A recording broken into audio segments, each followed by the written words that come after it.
One secret talent that nobody knows about you. നമുക്ക് പബ്ലിക്കിന് അറിയാത്ത ഒരു secret talent something. I'm very naughty. I'm very naughty. I'm very naughty. I have a lot of double meaning talks with my boyfriends, girlfriends. എന്ന് പറഞ്ഞാൽ ഒരു രക്ഷയില്ലാതെ. Okay. അല്ല പക്ഷെ ഞാൻ സത്യമല്ലേ പറയുള്ളൂ, അതാ പ്രശ്നം. I have a lot of double meaning talks with my boyfriends. I have a lot of double meaning talks with my boyfriends. Yeah. You are naughty, I am naughty. We are naughty. വഴക്ക് മൂഞ്ചിയേ മൂഞ്ചി പോകുതേ. എന്തൊക്കെയായിരുന്നു ശ്വേതാമേനോനോടൊപ്പം നമ്മുടെ Ramesh Pisharody naughty talk double meaning സംസാരിച്ചു. ഭയങ്കര വിഷയം, ഭയങ്കര വിവാദം. പിഷാരടി പെണ്ണുപിടി, കോഴി, കാട്ടുകഴുകറി എന്നൊക്കെയുള്ള രീതിയിലാണ് ഇപ്പോൾ സംസാരങ്ങൾ നടക്കുന്നത്. ശ്വേതാമേനോനെ പോലുള്ള ഒരു വ്യക്തിയുടെ അടുത്ത് അവരുടെ കൺസെന്റ് ഇല്ലാണ്ട് പിഷാരടി വന്ന് സംസാരിച്ചെന്നാണല്ലോ പറയുന്നത്. ഇതേ ശ്വേതാമേനോൻ കുറച്ച് കാലങ്ങൾക്ക് മുന്നേ ഒരു ഇന്റർവ്യൂവിൻ്റെ ഇടയിൽ കൊടുത്തിട്ടുള്ള ഒരു ബൈറ്റിൽ പറയുന്നതാണ്, ഐ എം നോട്ട് ഞാൻ ഒരുപാട് ലോട്ട് ഓഫ് ഡബിൾ മീനിങ് ടോക്കൊക്കെ സംസാരിക്കും എന്നുള്ള കാര്യമടക്കം ശ്വേതാമേനോൻ തുറന്ന് പറയുകയാണ്. നമ്മൾ ഇവിടെ നിന്ന് എന്ത് മനസ്സിലാക്കണം? ഇന്റൻഷ്യലി ഈ രമേശ് പിഷാരടിയുമായിട്ട് ശ്വേതാമേനോൻ സംസാരിക്കുന്നത് ഓൾറെഡി റെക്കോർഡ് ചെയ്യുമെന്നത് ഉറപ്പ് വരുത്തിക്കൊണ്ട് സംസാരിച്ച് അതിൻ്റെ ഇടയിൽ രമേശ് പിഷാരടി കാഷ്വലായിട്ട് എപ്പോഴും സംസാരിക്കുന്നത് പോലെ ഇങ്ങനെ ഒരുമാതിരി ഊക്കി കിളത്തി ആ ഒരു സംസാരിച്ചു പോയി. എന്നാൽ ശ്വേതാമേനോൻ അതിനെ അടക്കം റെക്കോർഡ് ചെയ്തുകൊണ്ട് ഇന്റൻഷ്യലി അതിനെ പുറത്ത് വിട്ട് ശ്വേതാമേനോന് വെളുപ്പിക്കാൻ വേണ്ടിയിട്ട് സ്വയമേ നോക്കിയതാണ്. ഓക്കെ, ഇത് എന്തുകൊണ്ടാണ് റെക്കോർഡിൽ രമേശ് പിഷാരടി മാത്രം ഡബിൾ മീനിങ് പറയുന്നു എന്നുള്ളൊരു കാര്യം ഇവിടെ നിന്ന് തന്നെ നമുക്ക് വ്യക്തമായിട്ട് മനസ്സിലാക്കാൻ സാധിക്കും. കാരണം ശ്വേതാമേനോൻ ഇന്റൻഷ്യലി അത് റെക്കോർഡ് ചെയ്യുന്നത് കൊണ്ടാണ് തിരിച്ച് അതിന് കൗണ്ടറോ അല്ലെങ്കിൽ തിരിച്ച് പിഷാരടിയെ കളത്താത്ത രീതിയിൽ സംസാരിച്ചതെന്ന് വ്യക്തമായിട്ട് മനസ്സിലാക്കും. ഞാൻ ഈ പിഷാരടി ശ്വേതാമേനോൻ റിലേറ്റ് ചെയ്ത് വീഡിയോ ചെയ്ത സമയത്ത് ഞാൻ പറഞ്ഞിട്ടുണ്ടായിരുന്നു, നമ്മുടെ ഫ്രണ്ട്സിന്റെ സർക്കിളിൽ നമ്മൾ ഇഷ്ടം പോലെ പറയൂടെ ഡബിൾ മീനിങ്ങും ചിലപ്പോൾ കാട്ടവരാതൊക്കെ വിളിച്ചു പറയും. അത് നമ്മുടെ ഒരു ക്ലോസ് സർക്കിളിൽ നമ്മൾ സംസാരിക്കും. ഓക്കെ, അതുപോലെ രമേശ് പിഷാരടി സംസാരിച്ചതാണ്. പക്ഷെ ഓപ്പോസിറ്റ് നിൽക്കുന്ന ആള് അത് റെക്കോർഡ് ചെയ്ത് നാട്ടുകാരെ കേൾപ്പിക്കുമെന്ന് വിചാരിച്ചില്ല. ഇത് റെക്കോർഡ് ചെയ്യുന്നത് കൊണ്ട് തന്നെ ശ്വേതാമേനോൻ മിണ്ടാ വായി പൊത്തി ഇരുന്നിട്ട് അയ്യോ അങ്ങനോ ഞാൻ കീപ്പ് സ്റ്റാൻഡേർഡ് ഈ ഒരു സെറ്റപ്പിലായിരുന്നു. ഓക്കെ, എന്തായാലും ശ്വേതാമേനോൻ കുഴിച്ച കുഴിയിൽ ശ്വേതാമേനോൻ തന്നെ വീഴുന്നു. രമേശ് പിഷാരടിയെ ചെളിവാരി തച്ചാലും കുഴപ്പമില്ല, എനിക്ക് എൻ്റെ ഭാഗം സേഫ് ആക്കണം, ഈ ഒരു മൈൻഡ് സെറ്റിലായിരുന്നു. ഓക്കെ, എന്തായാലും കൊള്ളാം ശ്വേതേ, നിന്നെ പോലത്തെ ഒരു കൂട്ടുകാരി ആർക്കും കിട്ടാതിരിക്കട്ടെ. നല്ലൊരു ക്ലോസ് ഫ്രണ്ട് ആയിട്ടുണ്ടായിരുന്ന രമേശ് പിഷാരടിയെ വരെ ഒരു കാര്യമില്ലാതെ നീ തേച്ചൊട്ടി ചണ്ണാക്കി കൊടുത്തു. ഓക്കെ, എന്തായാലും കുറച്ചു കാലം മുന്നേ ഇന്റർവ്യൂവിൽ ഈ പറയുന്ന ശ്വേത തന്നെ പറഞ്ഞ വാക്കുകൾ നമുക്ക് ഒന്നുകൂടി കേൾക്കാം. One secret talent that nobody knows about you. നമുക്ക് പബ്ലിക്കിന് അറിയാത്ത ഒരു secret talent something. I'm very naughty. I'm very naughty. I'm very naughty. I have a lot of double meaning talks with my boyfriends, girlfriends. എന്ന് പറഞ്ഞാൽ ഒരു രക്ഷയില്ലാതെ. Okay. അല്ല പക്ഷെ ഞാൻ സത്യമല്ലേ പറയുള്ളൂ, അതാ പ്രശ്നം. I have a lot of double meaning talks with my boyfriends. I have a lot of double meaning talks with my boyfriends. കേട്ടല്ല, I have a lot of double meaning talks in my boyfriends. അതായത് ആൺകുട്ടികളായിട്ടുള്ള സുഹൃത്തുക്കളെടുത്ത് രമേശ് പിഷാരടി എല്ലാം അതിൽ പെടും. അപ്പോൾ ഇത്തരമുള്ള സുഹൃത്തുക്കളെടുത്ത് lot of double meaning talk ഞാൻ സംസാരിക്കും എന്നുള്ളത് പറഞ്ഞിട്ടുണ്ട് ഓൾറെഡി ഈ പറയുന്ന ശ്വേതാമേനോൻ. അങ്ങനെ അവരോട് അങ്ങോട്ട് സംസാരിക്കുന്നത് കൊണ്ട് തന്നെ അവരും അതേ സ്വാതന്ത്ര്യത്തിൽ ഇങ്ങോട്ട് സംസാരിക്കുന്നുണ്ട്. അത് തെറ്റാണെന്ന് ഒരിക്കലും പറയത്തില്ല ഞാൻ, കാരണം ഞാൻ അങ്ങനെ സംസാരിക്കുന്ന ഒരു വ്യക്തിയാണ്. എന്ന് വെച്ചിട്ട് ഇന്റൻഷ്യലി എൻ്റെ കുട്ടികളായിട്ടുള്ള സുഹൃത്തുക്കളടുത്ത് വേറെ മോശം ഇന്റൻഷൻ വെച്ചിട്ടല്ല ഞാൻ അത് പെരുമാറുന്നത്. നമ്മൾ ചീത്ത വിളിക്കാറുണ്ട്, ഓക്കെ, അങ്ങനെ തിരിച്ചും വിളിക്കാറുണ്ട്. അപ്പം അങ്ങനെ നമ്മൾ വിളിക്കുന്ന നമുക്ക് അത്രയും ബോണ്ടുള്ളത് കൊണ്ടാണ്. അത് നമ്മൾ വേറൊരു ഇന്റൻഷനോ ബാഡ് ഇന്റൻഷനോട് കൂടി അല്ല, അത് മനസ്സിലാക്കുക. അതേ ഒരു ഇന്റൻഷനിൽ തന്നെയാണ് ഇവിടെ രമേശ് പിഷാരടി സംസാരിച്ചിട്ടുള്ളത്. കേൾക്കുന്നവർക്ക് മനസ്സിലാകും, കാരണം അതേ ഒരു ടോണിൽ സംസാരിച്ചിട്ടുള്ള ആൾക്കാർക്ക് അത് മനസ്സിലാവും നമ്മൾ ഏത് ഇന്റൻഷനിലാണെന്ന്. എന്നാൽ ശ്വേതാമേനോൻ സ്വന്തം സൈഡ് സേഫാക്കാൻ വേണ്ടിയിട്ട് സ്വന്തം സുഹൃത്തിനെ കുതുകാല് വെട്ടി എന്ന് തന്നെ പറയേണ്ടി വരും. എന്തായാലും ഇതുപോലത്തെ സുഹൃത്ത് സ്വപ്നങ്ങളിൽ മാത്രം. അറ്റ്ലസ് ജ്വല്ലറി, ജനകോടികളുടെ വിശ്വസ്ത സ്ഥാപനം. അതാണ് അവസ്ഥ. എന്നാലും ചേതോ, നിന്നെ ന്യായീകരിക്കാൻ വേണ്ടിയിട്ട് സ്വന്തം സുഹൃത്തിനെ നീ വെട്ടിയിട്ടല്ലോടി വാഴപ്പിണ്ടി പോലെ അവസ്ഥ. രമേശ് പിഷാരടിയെ എതിർക്കുന്ന വിമർശിക്കുന്ന ഒരുപാട് പേരുണ്ട്. എനിക്ക് നിങ്ങളുടെ അടുത്തൊക്കെ വെറും പുച്ഛം മാത്രമാണ്. അതിൻ്റെ റീസൺ വേറെ ഒന്നല്ല, നിങ്ങളുടെ അഭിപ്രായം തെറ്റാണെന്ന അഭിപ്രായ സ്വാതന്ത്ര്യത്തിൽ കയറി ഞാൻ തെറ്റ് പറയുന്നു. അല്ലെങ്കിൽ രമേശ് പിഷാരടിക്ക് എതിരെ നിൽക്കുന്നവരെല്ലാം മണ്ടരാണെന്നൊന്നും ഞാൻ പറയത്തില്ല. പക്ഷേ നിങ്ങൾ വിമർശിക്കുന്ന ആ ഒരു വിമർശനങ്ങൾ എനിക്ക് ഫെയറായിട്ട് തോന്നുന്നില്ല. കാരണം അതിന് മാത്രം രമേശ് പിഷാരടി ഒന്നും ചെയ്തിട്ടില്ല. ഓക്കെ, ഇനി ശ്വേതാമേനോനൊക്കെ പീപ്പിച്ചിരുന്നെങ്കിൽ നമുക്ക് സമ്മതിക്കാം. ഓക്കെ, ഇത് ഇന്റൻഷ്യലി രമേശ് പിഷാരടിയെ ശ്വേത കുടുക്കിയതാണ്.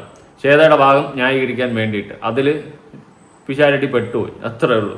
ഇനി വേറൊരു വീഡിയോ ക്ലിപ്പ് കൊടുക്കുക. ഇവരൊക്കെ പണ്ട് പ്രോഗ്രാമിലൊക്കെ ഇരുന്ന് വലിയ വലിയ ഗുണങ്ങൾ അടിച്ചിട്ടുള്ള ടീംസാണ്. ആര്? ശ്വേതയൊക്കെ. ശ്വേതയും രമേഷ് പിഷാരടി ഒരുമിച്ചുണ്ടായിരുന്ന മഴവില്ല ഒരു ഷോയുടെ കുറച്ച് ഭാഗം ഞാനൊന്ന് കൊടുക്കാം. അയ്യോ, ഒരു പാഠം വിട്ടുപോയി. എന്താ? കിന്നാരത്തുമ്പികൾ. അല്ല, ഓക്കെ. പിന്നെ ഒന്നുകൂടി കാമസൂത്ര. അത് ഇംഗ്ലീഷ് മൂവിയാടാ. ഏതാ? നിങ്ങൾ വിചാരിക്കുന്ന പോലെ ഇംഗ്ലീഷ് മൂവിയാണ്. ഇംഗ്ലീഷ് ഞാൻ മൂവി ആയിട്ട് കാണാറില്ല.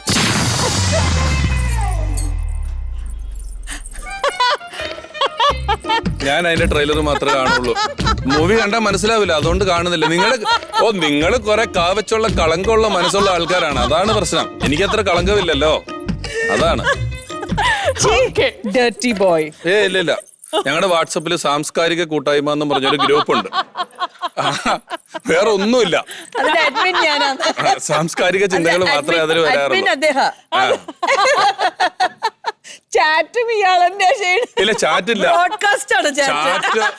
ചാറ്റ് അതുപോലെ ഈ വെറുതെ ഇതുണ്ടല്ലോ, ഈ പ്രാവ് റോസാപ്പൂ അടിച്ചോണ്ടിരിക്കുന്ന പടം ഇട്ടിട്ട് ഗുഡ് മോർണിംഗ് ഒക്കെ അയക്കുന്നേ, അതൊന്നുമില്ല. നല്ല ചിന്തകൾ മാത്രം രാവിലെ.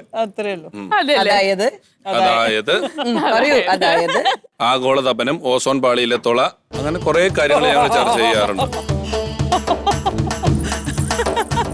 അതിനെക്കുറിച്ചൊക്കെ നമ്മൾ ലോകം പോകുന്ന പ്ലാസ്റ്റിക്കിന്റെ ദുരുപയോഗം കൊണ്ട് കടലിലെ കടലാമകൾക്ക് ഉണ്ടാകുന്ന പ്രശ്നങ്ങൾ, അതിനെക്കുറിച്ചൊക്കെ ഞങ്ങൾ ആ ഗ്രൂപ്പിൽ ചർച്ച ചെയ്യും.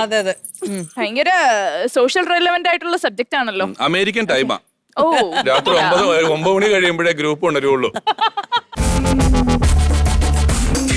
ഓക്കെ, ഇതാണ് രമേഷ് പിഷാരടി. കണ്ടല്ലോ, ഡബിൾ മീനിങ്ങും ആ ഒരു ഇതും. അതും അവരുടെ സർക്കിളിൽ അവർക്ക് ആ രീതിയിൽ സംസാരിച്ചാൽ കുഴപ്പമില്ലാത്ത, അത്രയും ഓപ്പൺ ആയിട്ട് സംസാരിക്കാൻ പറ്റുന്ന, അത്രയും സ്വാതന്ത്ര്യമുള്ള വ്യക്തികളടുത്ത് മാത്രമാണ് അങ്ങനത്തെ ഒരു ടോക്ക് ഈ പറയുന്ന രമേഷ് പിഷാരടി സംസാരിക്കുന്നത്. എന്നാൽ ആ വ്യക്തിയെ ഇന്ന് പെണ്ണുവീൻ മറ്റതാണ് മറിച്ചാണ് കാട്ടുകോഴി എന്നുള്ള രീതിയിൽ എടുത്ത് ചിത്രീകരിച്ച് തൊലച്ചു വെച്ചിട്ടുണ്ട്. പ്രത്യേകിച്ച് ഇപ്പോൾ പൊളിറ്റിക്സിൽ നിൽക്കുന്നത് കൊണ്ട് തന്നെ ഓപ്പോസിറ്റ് പാർട്ടിക്കാർ ഇതിനെ ഒരു തന്ത്രമാക്കിയെടുത്ത്, അല്ലെങ്കിൽ ഇതിനൊരു ആയുധമാക്കിയെടുത്ത് രമേഷ് പിഷാരടിക്ക് എതിരെ വാൾ ചൂണ്ടുകയാണെന്നുള്ളതാണ് മറ്റൊരു വാസ്തവം. ഇത്തരം പ്രവണതകൾ മാറ്റി വെയ്യടേ. നമ്മൾ ഓപ്പോസിറ്റ് പാർട്ടി നിൽക്കുന്നവൻ തന്തയില്ലായ്മ കാണിച്ചു കഴിഞ്ഞാൽ അതിനെ ചൂണ്ടിക്കാണിക്കും. അല്ലാണ്ട് എവിടെന്നെങ്കിലും എന്തെങ്കിലും ഏവളെങ്കിലും പറയുന്ന ഒരു സാധനം വെച്ചിട്ട് ഒരു പൊടിപ്പും തുമ്മുകളും കിട്ടിക്കഴിഞ്ഞാൽ അതിലിട്ട് താങ്ങാതെ. രാഹുൽ മാങ്കൂട്ടം എന്ന് പറയുന്നവന്റെ കരിയർ തകർത്തത് അങ്ങനെയാണ്. അതുപോലെ ഒരു പെണ്ണ് കേസ് ഒരാണിന്റെ ജീവിതത്തിൽ വന്നു കഴിഞ്ഞാൽ ഒരാണിന്റെ ജീവിതം തൊലയും. അത് അറിഞ്ഞു വെച്ചും കൊണ്ട് ഇന്റൻഷ്യലി ഒരു ആണിന്റെ ജീവിതം തൊലയ്ക്കാനായിട്ട് ഇറങ്ങി തിരിക്കരുതടേ. പൊളിറ്റിക്സിലായാലും ഫൈറ്റ് ചെയ്യുന്നുണ്ടെങ്കിൽ നെഞ്ചും പിരിച്ച് ചങ്കൂറ്റത്തോടെ സത്യസന്ധമായിട്ട് ഫൈറ്റ് ചെയ്യും. അല്ലാണ്ട് കിട്ടിയ അവസരം എന്ന് പറഞ്ഞുകൊണ്ട് മുതലാക്കാനായിട്ട് ഒരു പെണ്ണ് കേസ് കൊണ്ടിട്ട് നശിപ്പിക്കാതെ. ഈ പറയുന്നവന്മാരെല്ലാം വലിയ നന്മ മരങ്ങളാണ്. നിങ്ങൾക്ക് ആർക്കും പെൺ സുഹൃത്തുക്കളില്ലേ? അവരുടെ താഴത്ത് വേറെ ഡബിൾ മീനിങ് ഒന്നും പറഞ്ഞിട്ടില്ലേ?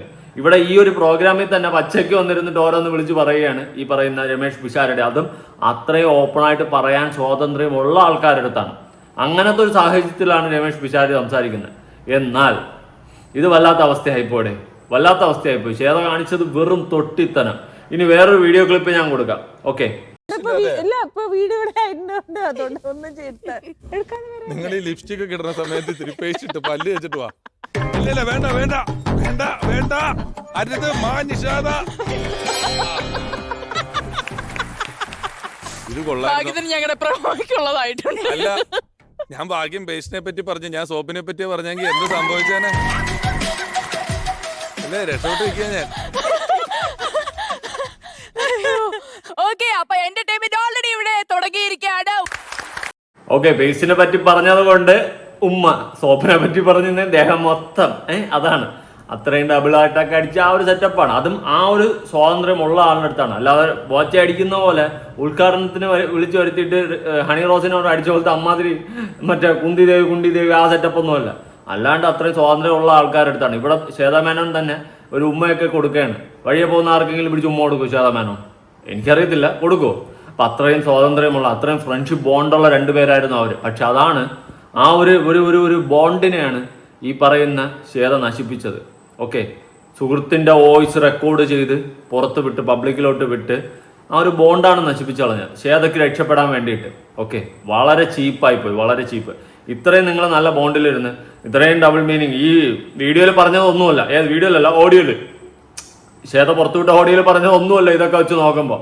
ഓക്കെ, അത്രയും ബോണ്ടിലിരുന്ന ഇവരെ ഒരു നിമിഷം കൊണ്ട് ശ്വേത തന്നെ നശിപ്പിച്ച്. ഈ ഒരു ഇത്തരം ബോണ്ടിലിരുന്ന് ഇവരെ പറ്റിയിട്ട് നിങ്ങൾ ജനങ്ങൾ മനസ്സിലാക്കുക. ഓക്കെ, അവർ നല്ല ഫ്രണ്ട്സ് ആയിരുന്നു. ആ ഒരു ബോണ്ടിലാണ് പിഷാരടി അത് സംസാരിച്ചിട്ടുള്ളത്. പക്ഷേ ഇപ്പോൾ പെണ്ണ് കേസ് എന്നുള്ള രീതിയിലാക്കി മാറ്റുകയാണ്. അത് പൊളിറ്റിക്സിൻ്റെ ഒരു കളിയാണ്. പൊളിറ്റിക്സ് കയറ്റിയിട്ട് പൊളിട്രിക്സ് കളിക്കുകയാണ്. ഓക്കെ, അതൊക്കെ നമ്മളൊന്ന് മനസ്സിലാക്കി കഴിഞ്ഞാൽ കുറച്ച് നല്ലതായിരിക്കും. കൂടുതലായിട്ട് ഞാൻ വിവരിക്കാൻ നിൽക്കുന്നില്ല. എന്നാലും ശേതേ ഉളുപ്പില്ല അല്ലേ എനക്ക്. അതുപോലെ ശേത ന്യായീകരിച്ച് സംസാരിക്കുന്നവരൊക്കെ ഉണ്ട്. ഉളുപ്പില്ല എന്ന് തന്നെ പറയേണ്ടി വരും. ഇനി ഈ വോയിസ് ഒക്കെ ലീക്കായതിനു ശേഷം രമേശ് പിഷാരടി പറയുന്ന കുറച്ച് കാര്യങ്ങളുണ്ട്, കേട്ടു നോക്കാം. മറ്റേ ഓടിയോ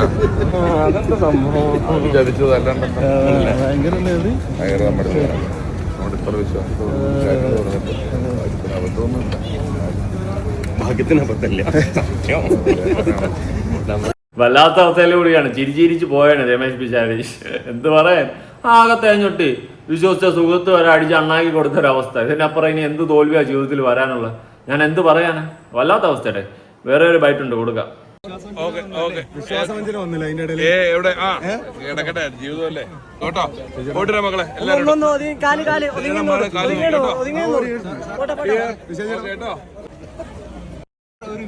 വിശ്വാസവഞ്ചന വന്നല്ലേ അതിൻ്റെ ഇടയിൽ. കിടക്കട്ടെ, ജീവിതമല്ലേ അവസ്ഥ. എടാ, നമുക്കെപ്പോഴും ഫീലാകുന്നത് നമ്മുടെ കൂടെ നിൽക്കുന്നവർ നമ്മളെ ചതിക്കുമ്പോഴാണ്. അല്ലാതെ ഓപ്പോസിറ്റ് നിൽക്കുന്ന നമ്മുടെ ശത്രുവിനെ നമ്മൾ കണ്ടു കഴിഞ്ഞാൽ നമുക്കൊരിക്കലും നെഞ്ചിൽ വിഷമം വരത്തില്ല, അല്ലെങ്കിൽ നമുക്കൊരു സങ്കടം വരത്തില്ല. അവനെ അടിക്കണം, അല്ലെങ്കിൽ ശത്രുവാണ്, ആ ഒരു മൈൻഡ്. അവൻ നമുക്കിട്ട് രണ്ട് പണി പണിതാലും നമ്മൾ നെഞ്ചു പിടിച്ച് നേരിടും. പക്ഷെ കൂടെ നിൽക്കുന്ന സുഹൃത്ത് അല്ലെങ്കിൽ നമ്മുടെ കൂടെ നിന്ന് നമ്മുടെ വേണ്ടപ്പെട്ടവരെ നമുക്കിട്ട് കുതുകാല് വെട്ടുകയോ കുത്തുകയോ ചെയ്യുമ്പോഴാണ് നമ്മൾ മാനസികമായിട്ട് തളർന്നു പോകുന്നത്. ഓക്കെ, ആ ഒരു തളർച്ചയാണ് ഇവിടെ പിഷാരടിയുടെ വാക്കുകളിൽ നിന്ന് മുഖത്ത് നിന്ന് എനിക്ക് മനസ്സിലാക്കാൻ സാധിച്ചിട്ടുള്ളത്. ഒരിക്കലും തൻ്റെ വോയിസ് റെക്കോർഡ് ചെയ്ത് പുറത്ത് വിടില്ല എന്ന വിശ്വാസത്തോടെ പിഷാരടി സംസാരിച്ച ആ വാക്കുകളെയാണ് ശ്വേതാ മേനോൻ സ്വന്തം സ്വാർത്ഥ താല്പര്യത്തിന് വേണ്ടി റെക്കോർഡ് ചെയ്ത് ജനങ്ങളുടെ മുന്നിലേക്ക് ഇട്ടുകൊടുത്തത്. വളരെ ചീപ്പ് and very very waste quality എന്നേ ഞാൻ പറയത്തുള്ളൂ. ഇത്തരം ക്വാളിറ്റികൾ ഉള്ള രീതിയിലായി മാറാതിരിക്കുക. അയ്യേ എന്നായിപ്പോയി കണ്ട സമയത്ത് തന്നെ. ഇനി നമ്മുടെ ബീന ആന്റണി കുറച്ച് കാര്യങ്ങൾ ഈ വിഷയവുമായി ബന്ധപ്പെട്ട് പറയുന്നുണ്ട്, കേട്ടു നോക്കാം. ഹായ്, നമസ്കാരം. ഞാൻ ബീന ആന്റണി. കുറച്ച് ദിവസമായിട്ട് ഞാനിങ്ങനെ ഒരു വീഡിയോ ചെയ്യണമെന്ന് ആഗ്രഹിക്കുന്നുണ്ട്. കുറച്ച് തിരക്കുകളും കാരണങ്ങളായതുകൊണ്ട് ഇപ്പം ഇത്ര നീണ്ടുപോയത്. നമുക്കെല്ലാവർക്കും അറിയാം, അമ്മയിൽ ഇപ്പം ഈ കുറച്ച് നാളുകളായിട്ട് നടന്നുകൊണ്ടിരിക്കുന്ന ഇഷ്യൂസൊക്കെ എല്ലാവരും വായിക്കുകയും കേൾക്കുകയൊക്കെ ചെയ്യുന്നുണ്ട്. നിങ്ങളൊക്കെ പറയുന്നുണ്ടാവും അമ്മയിലെ കാര്യങ്ങൾക്ക് ഞങ്ങൾക്ക് എന്താണ്, ഞങ്ങളെ എങ്ങനെ ബാധിക്കുന്നു എന്ന് പബ്ലിക്കിനും ചോദിക്കാം. പക്ഷേ അമ്മ എന്നൊരു സംഘടന എന്ന് പറഞ്ഞാൽ ഞങ്ങളെയൊക്കെ സംബന്ധിച്ചിടത്തോളം, ഈ കലാകാരന്മാരെ സംബന്ധിച്ചിടത്തോളം ഞങ്ങൾ ഏറ്റവും പ്രിയപ്പെട്ടത്, ഞങ്ങൾക്ക് ഏറ്റവും ഞങ്ങളുടെ നെഞ്ചോട് ചേർത്ത് പിടിച്ച് വെച്ചിരിക്കുന്ന ഒരു സംഘടന തന്നെയാണ് എത്രയോ വർഷങ്ങളായിട്ടും. അപ്പം അതിലൊരു അതിൻ്റെ ഇടയിൽ കുറേ പ്രശ്നങ്ങൾ ഉണ്ടാവുക, അതൊരു എല്ലാവരും അങ്ങോട്ടും ഇങ്ങോട്ടും ഒരു ഒത്തൊരുമയില്ലാതെ പ്രശ്നങ്ങൾ ഉണ്ടാവുക എന്ന് പറയുമ്പോൾ അത് നമ്മളെല്ലാവരെയും ബാധിക്കുന്ന ഒരു കാര്യമാണ്. മാനസികമായിട്ട് ഞങ്ങൾക്ക് എല്ലാവർക്കും നല്ല വിഷമത്തിലാണ്. അപ്പം അത് ഈ കഴിഞ്ഞ ജനറൽ ബോഡിയിൽ ഉണ്ടായ ഇഷ്യൂസൊക്കെ അല്ലേ, ഞാനിനി അതൊന്നും തിരിച്ചും പറിച്ചൊന്നും പറഞ്ഞിട്ട് കാര്യമില്ല, എല്ലാവർക്കും അറിയാവുന്നതാണ്. അന്നൊരു ഇഷ്യൂ ഉണ്ട്. അപ്പം ഞാൻ എൻ്റെ ഒരു ക്ലാരിറ്റി പറയുകയാണേ, എൻ്റെ പ്രേക്ഷകർ, എന്നെ ഇഷ്ടപ്പെടുന്ന എൻ്റെ ഇതിലുള്ള ആൾക്കാരുണ്ട്. അപ്പോൾ അവരൊന്നും അറിയാൻ വേണ്ടിയിട്ട് ഞാൻ എൻ്റെ ഒരു ഭാഗം ക്ലിയർ ചെയ്യണം. അപ്പം അന്ന് കുറേ ഇഷ്യൂസൊക്കെ ഉണ്ടായിരുന്നു. അതിനുശേഷം ഒരു ഇൻ്റർവ്യൂവിൽ വന്നപ്പോൾ എന്നോട് ചില ചോദ്യങ്ങൾ ചോദിച്ചപ്പോൾ, ഞാൻ ഇതുമായിട്ട് ബന്ധപ്പെട്ട് ചോദിച്ചപ്പോൾ ഞാൻ ഒരു കാര്യം പറഞ്ഞിരുന്നു. ശ്വേതയടക്കമുള്ള ശ്വേതയുടെ ഇതിൽ വന്ന ആ ഒരു ഭരണസമിതിക്ക് ഒരുപാട് പിഴവുകൾ ആദ്യം സംഭവിച്ചു. അത് എപ്പോഴും എന്നും ഞാൻ പറയുന്ന കാര്യമാണ്. അവർക്ക് തമ്മിലുള്ള അവരുടെ സ്പ്ലിറ്റായിട്ട് അവർ പല പല ചേരിയായിട്ട് തിരിഞ്ഞു. ഓരോരുത്തർക്കും ഈഗോ പ്രശ്നങ്ങൾ വന്നു. ഇതൊക്കെ സംഭവിച്ചത് ഞാൻ അന്നും പറയണു, ഇന്നും പറയുന്നു. പക്ഷെ അന്ന് അവരുടെ അന്നത്തെ ജനറൽ ബോഡിയിൽ അവർ സംസാരിക്കുന്നത് കേട്ടപ്പോഴൊക്കെ എന്തോ ഒരു ഇത് എനിക്ക് മനസ്സിലായി. അതിന് മുന്നേ അവിശ്വാസ പ്രമേയം വന്നപ്പോൾ ഞാനതിൽ ഒപ്പിട്ട ആളാണ്, ഇവർ നിൽക്കണ്ടെന്നൊക്കെ എനിക്ക് തോന്നിയതാണ്. പക്ഷെ അവർ സംസാരിച്ചപ്പോൾ എനിക്ക് തോന്നി അവർക്കൊരു 45 days കൊടുക്കാമെന്ന്. പക്ഷെ അതിനു വേണ്ടിയിട്ട് ഞാൻ അവിടെ സംസാരിക്കുകയും ചെയ്തിരുന്നു. പക്ഷേ പിന്നീട് എനിക്ക് മനസ്സിലായി അതിലൊന്നും ഒരു കാര്യമില്ല.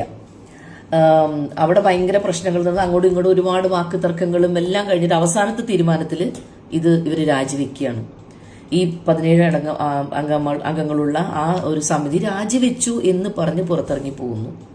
പുറത്ത് വന്ന് മാധ്യമങ്ങളെ കാണുന്നു. ശ്വേത പറയുന്നു, ശ്വേത പ്രസിഡന്റ് സ്ഥാനവും രാജിവെക്കുന്നു. അമ്മയിൽ നിന്ന് പോകരുതെന്ന് ഞങ്ങളെല്ലാവരും ഒന്ന് പറഞ്ഞു. ശ്വേത ആ ഒരു തീരുമാനം ഇപ്പം എടുക്കല്ലേ എന്നൊക്കെ പറഞ്ഞിരുന്നു. പക്ഷെ അതൊന്നും കേട്ടില്ല. പുള്ളിക്കാരിയുടെ ഇഷ്ടം പറഞ്ഞു, അതങ്ങനെ കഴിഞ്ഞു.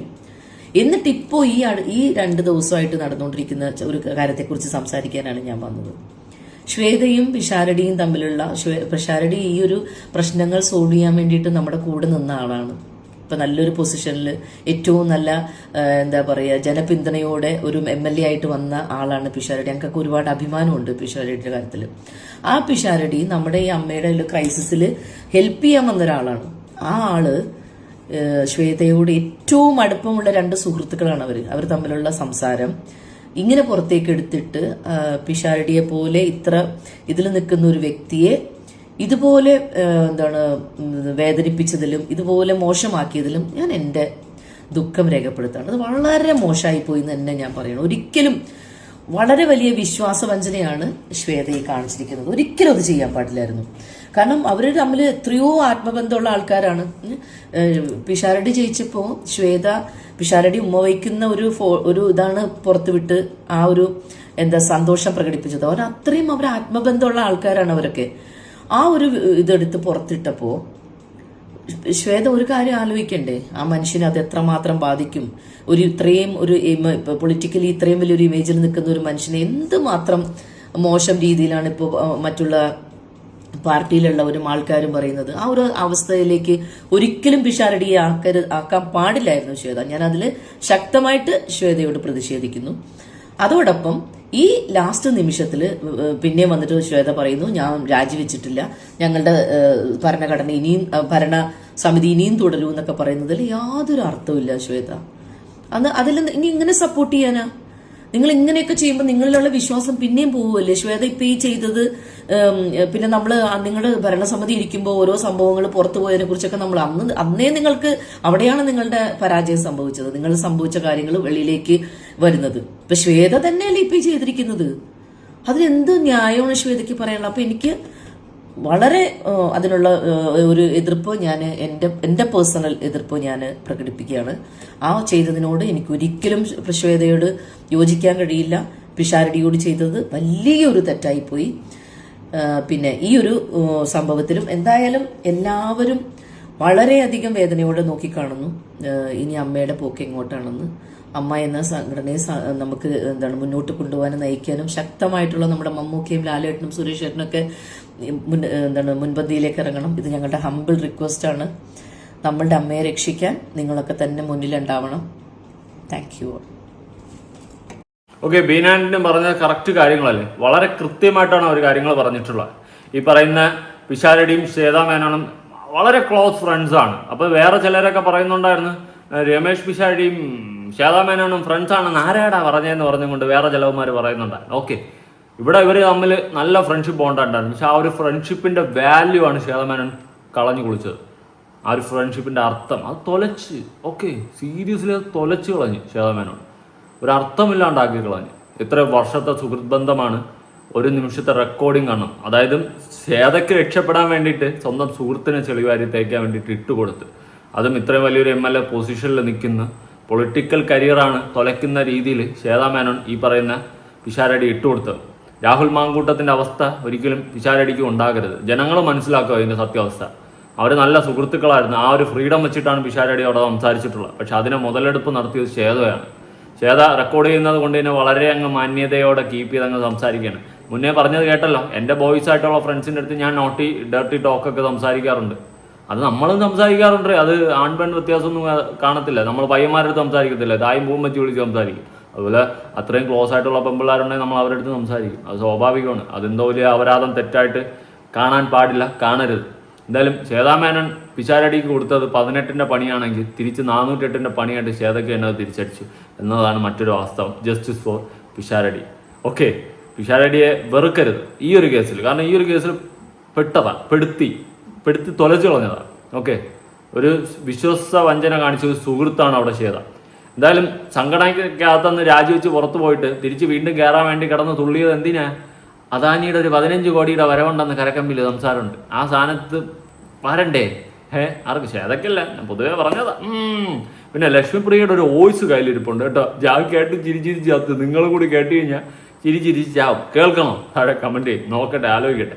അപ്പോൾ ശരി, പുതിയൊരു വീഡിയോ ആയിട്ടാണ്. Bye. One secret talent that nobody knows about you. നമുക്ക് പബ്ലിക്കിന് അറിയാത്ത ഒരു secret talent, something. I'm very naughty. I'm very naughty. I'm very naughty. I have a lot of double meaning talks with my boyfriends, girlfriends. എന്ന് പറഞ്ഞാൽ ഒരു രക്ഷയില്ലാതെ okay അല്ല പക്ഷെ ഞാൻ സത്യമല്ലേ പറയുള്ളൂ അതാ പ്രശ്നം. I have a lot of double meaning talks with my boyfriends. I have a lot of double meaning talks with my boyfriends.